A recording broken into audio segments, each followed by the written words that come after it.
Good afternoon to everybody. Dear professors, distinguished guests, dear students maybe.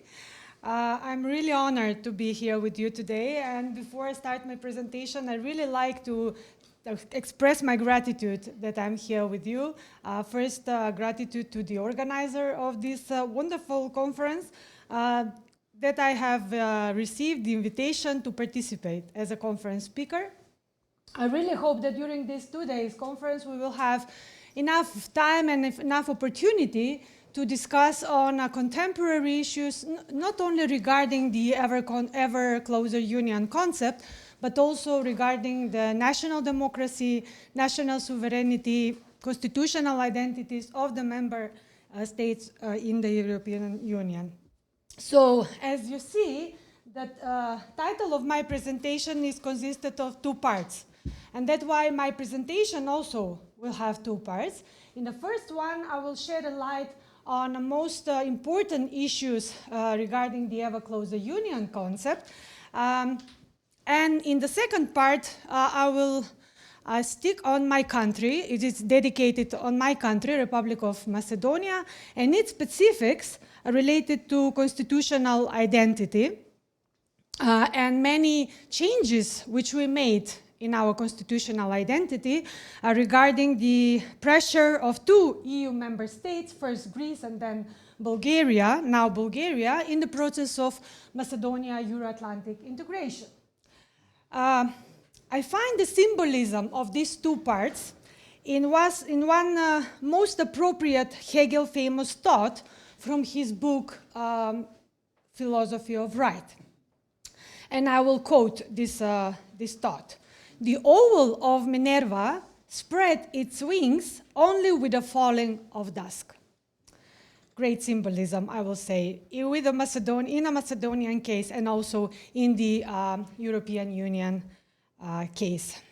After many years, 7 decades of European integration, many lessons are learned in the European Union. And I think that many challenges are faced within the EU, but still there are crucial questions which are left without answer, or maybe without complete answer, or maybe the answers are left in the so-called elitist side of union politics. For instance, the crucial question in the EU: are national sovereignty and democracy the bedrock European values as they were in the beginning of the European integration? Still needs answer. Is the EU democratic deficit, among other institutional issues, the result of neglecting the value of national democracy and national sovereignty? Why European Union is so cautious and sometimes loudly against protection of the member states' constitutional identity? And above all, how the concept of ever closer union can be used as a new reality through the prism of these open challenges when the content of the ever closer union is related with the people and with the values of democracy and sovereignty. Having in mind these open issues, the key problem with which the EU should deal more seriously is looking for a good strategy, finding a new strategy on how the European citizens could win the battle with the technocratic and unelected structures in the EU, and especially with the cartelized political parties who are looking only for their interests. We can see that the content of these questions is interrelated with the concept of ever closer union.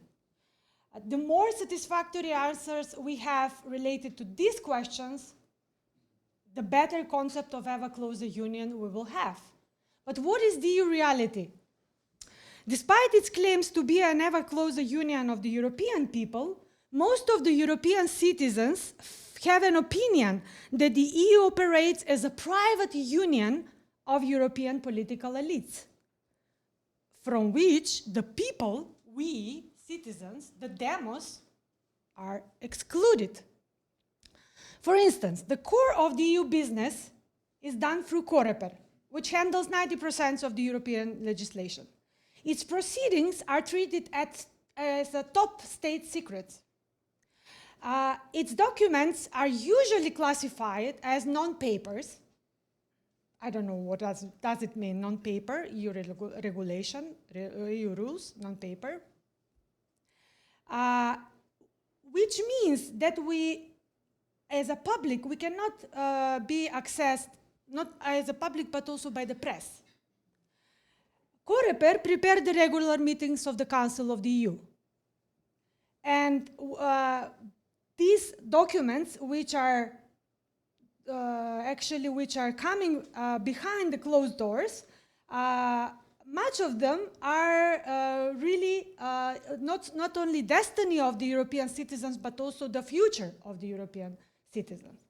So the great democratic farce of the European Union are the regular meetings of the European Council, the so-called summit of the European leaders, which is also excluded by the public. We have no public record about their meetings. We have only media and photo opportunity, photo sessions by the leaders shaking their hands, and nothing else. So we have only a very short summit communiqué, summit conclusions, which are binding the national governments and binding the whole people, European people, at the national states. At the heart of the EU machine is the powerful European Commission. This commission is unelected. This commission is bureaucratic, unelected executive, which can have an exclusive competence to propose legislation. This bureaucratic body proposed thousands of EU rules and regulations in consultation with an army of technocrat experts, officials, which are unknown for ordinary people. So this powerful trinity of the Council, Coreper, and the Commission represents not only an absence of democracy, but an attenuation of politics of any kind. So what about European Parliament? We have the MPs who are directly elected by their nations. The MPs have right to vote for the president of the commission, and they even, on a paper, they even have a right to remove the commissioners if they collectively agreed, but the European Parliament has no power to propose and to pass laws. It can only discuss and try to amend what comes from the commissioner and commission's bureaucrats. In Brussels, we have seen a lot of debate about the democratic deficit at the EU and talk about the legitimacy crisis afflicting those at the top of European institutions. But for many years, the EU elites have tried to redefine democracy to mean that they are masters over member states. But this conclusion cannot be true. If the EU, I said it is a post-Westphalian order, is most often introduced in the theory as a mixture of constitutional and authoritarian order, I will conclude that the EU order is a combination of constitutional principles related to rule of law, human rights, democracy, and so on, but there are clear principles of the arbitrary rule and sometimes authoritarian rule. In this sense, I would like to mention the certain activities of the European Convention and European Court of Justice. For instance, I will mention the forms and methods of legal and judicial interpretation of the Court of Justice, which means that the judges are increasingly becoming creators, not enforcers of the EU law. And although they will never admit this openly, in legal science, we speak more and more about judiocracy when aiming for better protection of the EU and international law. And the priority today is to find ways how to put the demos back into democracy. This is why I think it is very important to have these populist revolts, which are across European Union member countries, and these populist revolts against the EU establishment are the best hope for the future of sovereignty and democracy in the European Union, because democracy is the only weapon with which we can battle against the embedded EU institutions. On the other side, the main critics of the national sovereignty are the European federalists, who are using, I will say, misusing the concept of ever closer union to minimize the value of national sovereignty in favor of the EU sovereignty. And the effects of this minimization can be seen through the enhanced activism of the national constitutional courts, especially the German, Italian, Spanish, French, and also Hungarian and Polish tribunal, aim to maintain no demos thesis within the EU. So the thesis that there is no demos in the Union that will produce the instruments and policies on which its sovereignty will be based brings up the idea for European sovereignty, particularly in the area of European trade, migration, and social policy, as it were the consideration of actual official French President Emmanuel Macron. Reducing the national sovereignty capacity reduces the capacity of the domestic electorate. So the key issue here is, if the citizens do not have the power to influence in the processes in their country, how will they have the power to influence on the processes in the European Union? How can we talk about the European democracy if we don't have a right to introduce our national democracy in front of the European institutions and the specifics of our national democracy in front of the European institutions? So the concept of ever closer union should introduce democracy in the union, but to which extent are the EU citizens true creators of the EU institutions, or are they just statists, maybe? Does everything depend on the citizens? No, or not as much as it should be. If we look at the European sovereignty through the concept of ever closer union, we will notice a subtle deconcentrating of the citizen national power in favor of creating massive European constructs which are difficult to be explained and even more difficult to be controlled by alleged owners of the sovereignty. So the concept ever closer union is directly connected with the need for overcoming the democratic deficit in the union and for creation of a new democratic ambience, which will strengthen the national democracy in the EU member states to provide better foundations for strong European democracy. And this bottom-up principle, not up-bottom, is very important for more efficient future of the European Union. And having in mind this, I think that this will be the main challenge for the EU in the years to come. And referring to my second part of the presentation, Macedonia and EU, I will start with Macedonia from 2004, when we first applied for our EU membership. And it is very interesting that Brussels in that time sent us the message that the road to Brussels goes through Ohrid. It is one controversial Ohrid framework agreement with which actually we ended the 2001 imposed inter-ethnic crisis from Kosovo, and we made a lot of changes in our constitutional identity, especially in our constitution. 5 years ago, we received the message from Brussels again that the road to Brussels goes through Prespa. And this was regarding the pressure of Greece, that we have to change our constitutional name. We were Republic of Macedonia, and we should have to change our constitutional name as the Republic of North Macedonia through one agreement, which was not actually real agreement, but okay, the controversial now. And we changed the constitutional name by demand of Republic of Greece, despite the contrary ruling of International Court of Justice, and despite the existing norms of international law. 4 years ago, again, the road to Brussels was closed by Bulgaria, and we received veto from Bulgaria. Now Bulgaria has its mind to change the Macedonian route to Brussels via Sofia. And Bulgaria wants now to change the Macedonian identity, to change the Macedonian history, national history, to change the Macedonian language that is like a Bulgarian dialect. This is official statement of Bulgarian representatives. President Radev told this publicly, openly in the press, that we have to change and we have to admit that Macedonian language is a dialect of Bulgarian language.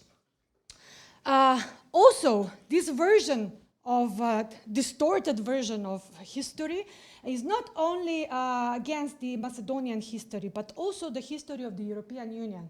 Because now Bulgaria wants to change its historical meaning and historical role in our collective memory, and they say that they were anti-fascist. They have anti-fascist roots. This is not true. We all know. You cannot wash my brain now. We know the facts. But in 21st century, in the heart of European Union, there are two member states which publicly denying something which is not deniable at the end of the world, at the end of the meaning of civilization. And they say you have to put all these changes into your constitutional identity, into the constitution, making the acceptance of such denial from the Macedonian people as a condition for the start of negotiation. Not as a condition to become a full member, but to start a negotiation. Examining this negotiation, it is clear that the European Union criteria related, there is no criteria for changes the national identity.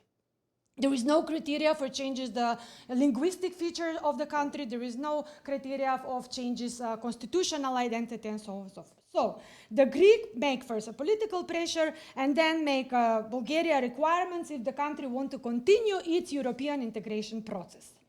And can you imagine France setting conditions for the Netherlands that their Dutch language is have roots from the Swedish language? Can you imagine? No, you cannot imagine, because this is unthinkable. This is unthinkable, not unreasonable.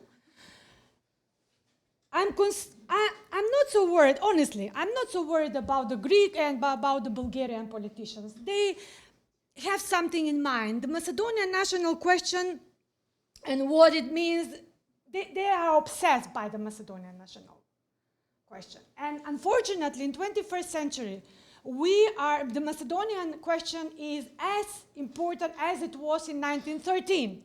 When the Bucharest peaceful agreement, our country was divided in 3 parts. And we are again in the very beginning of 1913, unfortunately. Honestly, I'm not so worried about their statements and so on. I'm concerned about the indolent and hypocritical attitude of the European Union officials, who, violating all European rules and norms, the whole international law, impose on us repeatedly anti-civilization conditions on our European road. And this really I really worry about this. Without any subjectivity, I'm coming from Macedonia, but I know that I'm subjective, but with objective lenses. Macedonia, in these 3 decades of its independence, has becoming a training ground for the violation of international law, like training ground, like battle of crashing the international law and norms. Next very important question related to EU. Is the EU ready for the new enlargement? We heard from Madam Minister, that they are, but I would say no, not soon. Instead of an enlargement, we are witnessing that the EU is more interested in talking about regional cooperation in Western Balkan countries.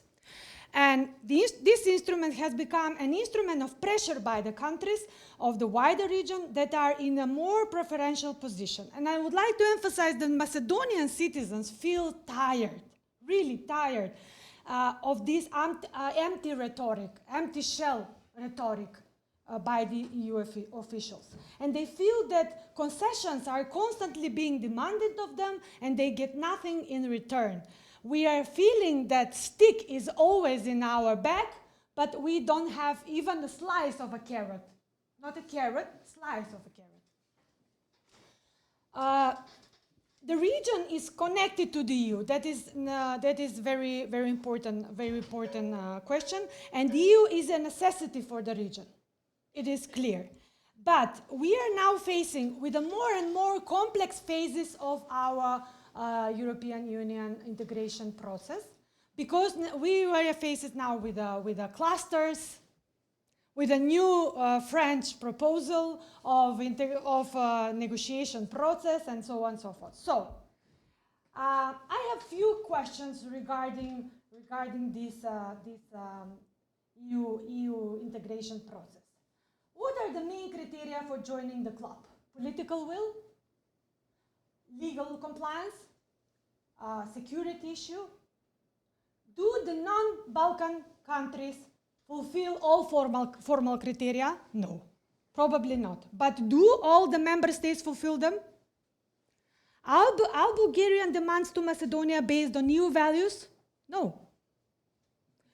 The expressed EU candidacy for Ukraine and Moldova generates new questions. What were the criteria? Democracy, rule of law, transparency, a fight against corruption? So the EU enlargement process has always been about the credibility of the EU as an empathic political peace project. And this is indeed a very low moment for the credibility of the enlargement in the EU. At the very end, because I heard this sound, I would like to refer again to Hegel's famous thought. The owl of Minerva spread its wings only with the falling of dusk. So, we need this transformative power, and I want to I want to mention the Hegel's thought, but remind that the EU needs, like never before, the wisdom of Minerva's oil in the eve of democracy, like never before. So this needs the transformative power of science and professors who are not only coming from the Western university, Western countries university, but also professors which are coming from Central, South, Southern, Eastern university professors and region, who are anticipating the weaknesses of the EU institutions very well, and maybe are willing to help in the process of rehabilitating the European values and principles. So I see this conference, actually, in this light, as a window of opportunity to speak up loudly and clearly about the new ideas and new proposals for building more efficient EU home for all European citizens, no matter if they come from the new democratic countries or old democratic countries. Thank you very much for your attention, and I will be glad if I have questions to answer the questions regarding Macedonia maybe or other interesting topics. Thank you very much.